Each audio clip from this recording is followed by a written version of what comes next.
이 신발 FSL 우븐이라고 한 것은 진짜 신의 한 수입니다. 슈아 슈거지 여러분, 저는 큐입니다. 작년에 가장 많이 팔렸던 신발이 무엇인지 아시나요? 바로 아디다스 에보 SL입니다. 데일리 트레이너인데 라이트스트라이크 프로라는 슈퍼폼을 집어넣고 정말 인기가 많았습니다. 러닝스토어뿐만 아니라 일상용, 패션용으로도 정말 많은 사람들이 신고 있습니다. 그런데 이 제품이 FSL 우븐이라고 나왔습니다. 1.5라고 하지 않고 2라고도 하지 않고 왜 우븐이라고 했을까요? 이 신발은 페이그라운드 도쿄에서 보내줬습니다. 리뷰는 항상 100% 제 견해이며 브랜드로부터 어떠한 첨삭 요청, 금전적인 지원 없었음을 알려드립니다. 그럼 이 우븐에 대해서 좀 더 자세히 알아보겠습니다. 이 신발에 대해서 스펙이라고 할 부분은 거의 없습니다. 왜냐하면 일반 버전이랑 매우 비슷하기 때문에. 단지 조금의 차이가 있습니다. 어퍼에 있습니다. 원조 모델은 안에 속이 좀 비치는 한 겹의 메쉬입니다. 반면에 이 제품은 우븐이라는 재질로 변했습니다. 이 우븐 재질의 특징은 좀 더 내구성이 좋고 방수 효과가 있습니다. 그러니까 완전 방수는 아닌데 빗물이 들어가는 게 조금 느립니다. 방수 테스트를 했는데 오리지널은 바로 물이 들어왔고 이 제품은 어느 정도 시간이 지나서 조금 들어왔습니다. ATR 모델 같은 경우는 완전 방수인데 이것은 딱 중간 정도라고 보시면 됩니다. 통기성 같은 경우도 확실히 원조가 조금 더 나아 보입니다. 물론 제가 달렸을 때 이제 10km 미만으로 달렸을 때는 큰 차이는 느끼지 못했습니다. 하지만 더운 날씨에 장거리로 달리면 아무래도 원조가 조금 더 통기성이 좋지 않나 싶습니다. 혀 같은 경우는 여전히 짧습니다. 그렇게 길진 않는데 차이점 보이시죠? 이렇게 보면 우븐은 이렇게 아디다스 로고가 들어가 있으며 혀에 아디다스 로고 모양도 살짝 변했습니다. 그리고 패딩 같은 경우도 옆으로 이렇게 되어 있습니다. 우븐은 중간에 비어 있고 옆으로 되어 있습니다. 이렇게 밴딩 처리가 되어 있습니다. 혀가 돌아가지 말라고 이것을 업그레이드 했고 원조 같은 경우는 밴딩이 없었습니다. 개인적으로 저는 이거에 대해서 딱히 불편함은 못 느꼈습니다. 사실 이 정도면은 요즘 1.5 혹은 2라고 부르기도 합니다. 근데 아디다스는 이런 차이는 그냥 우븐이라고 해서 출시했습니다. 제가 느꼈던 차이점은 이 힐 패딩입니다. 힐 패딩은 이전 모델이 살짝 더 두껍습니다. 우븐 같은 경우는 무게를 줄이고자 조금 더 얇게 한 게 표시가 납니다. 사실상 그거 외에는 두 신발의 차이점 거의 없다고 보시면 됩니다. 왜냐하면 밑솔과 아웃솔은 여전히 동일하기 때문입니다. 두 신발의 무게 같은 경우는 이 제품이 255 사이즈 기준 210g, 이 제품은 217g입니다. 우븐 제품이 약 7g 더 무겁습니다. 실제 두 신발 신고 달렸을 때의 라이드는 크게 차이가 없었습니다. 솔직히 차이점을 못 느꼈습니다. 날씨가 많이 더웠다면 아무래도 이 통기성이 좋은 원이 조금 더 낫다고 생각했을 수 있고, 날씨가 많이 추웠다면 요게 좀 더 따뜻했다고 느낄 수 있었을 겁니다. 근데 지금 제가 여기서 한 15도 정도에 달릴 때는 두 신발을 신었을 때 통기성의 차이 거의 느낄 수가 없었고, 두 신발의 라이드 거의 동일하다고 보시면 됩니다.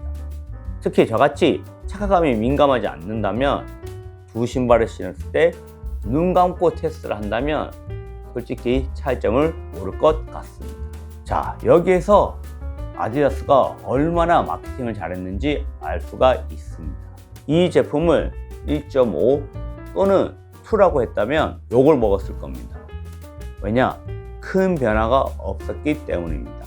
요즘 러닝화 같은 경우 거의 매년마다 나옵니다. 그렇지만 밑솔이 매년 바뀌지는 않습니다. 밑솔 같은 경우는 2년 만에 한 번씩 바뀐다고 보시고, 중간에 약간 어퍼만 바뀌어서 계속 출시되고 있습니다. 이렇게 했을 때 단점이 무엇이 있느냐?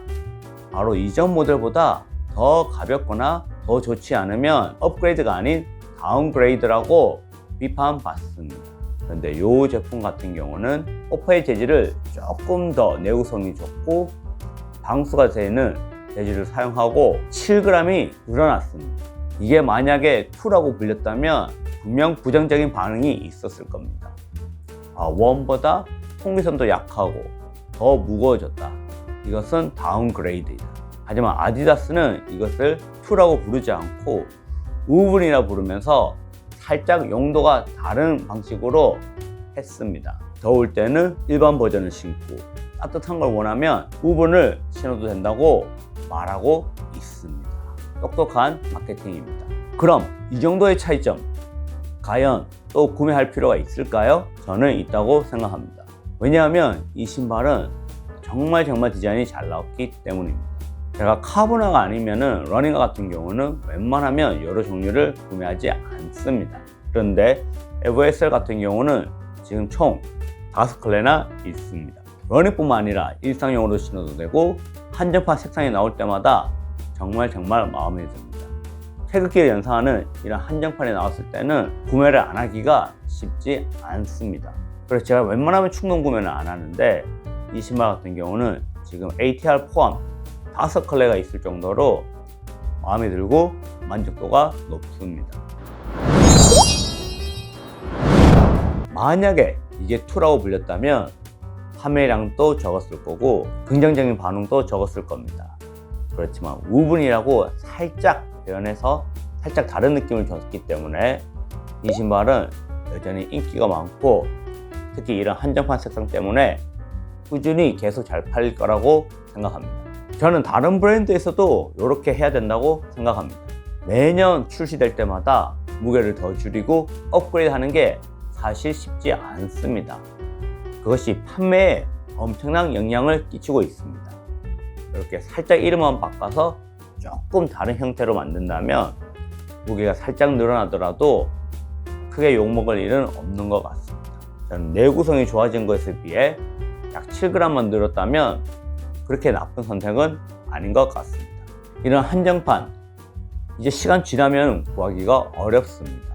지금 AMG 건발 같은 경우도 크림 들어가 보니 가격이 어마무시하게 올랐습니다. 에버에셀을 아직도 안 신어보셨다면 우분 버전 한번 구매해 보시고 심지어 에버에셀 일반 버전이 있더라도 마일리지가 다 되어 가거나 슈 로테이션이 필요하다면 저는 이 신발 강력히 추천합니다. 데일리 트레이너에서는 이만한 신발은 노바블라스트나 에어로글라이드 3 빼고는 없는 것 같습니다.